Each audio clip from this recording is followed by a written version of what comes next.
All right, I am picking up with the number 3 contemporary culture expressions of the abandonment of hope from Kettle. And he speaks in section 3 of escapism through addictive pleasures and fantasies of control. And so, escapism is a way of refocusing one's attention on pleasant or enjoyable things as opposed to facing the hard realities of the everyday world. It can be done in healthy means. I think we all do it.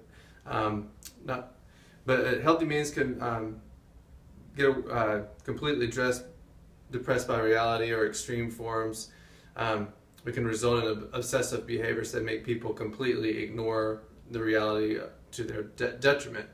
Modern escapism in a healthy sense could include reading a favorite book, watching the Rangers play or the Mavs, watching mindless TV like The Bachelor, or playing a few hours of your Xbox.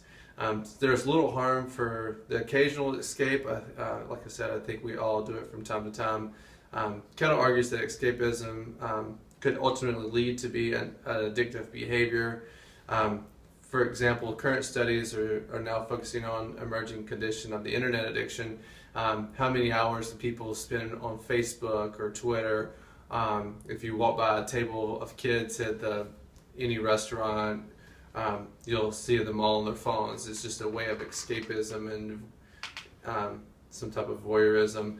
Some people get really addicted into becoming something that they're not, and to mask. And so, example I thought of was Star Trek and the conventions they have, and they dress up like their favorite character and walk around and spend a whole weekend in this escape. And so that was an example.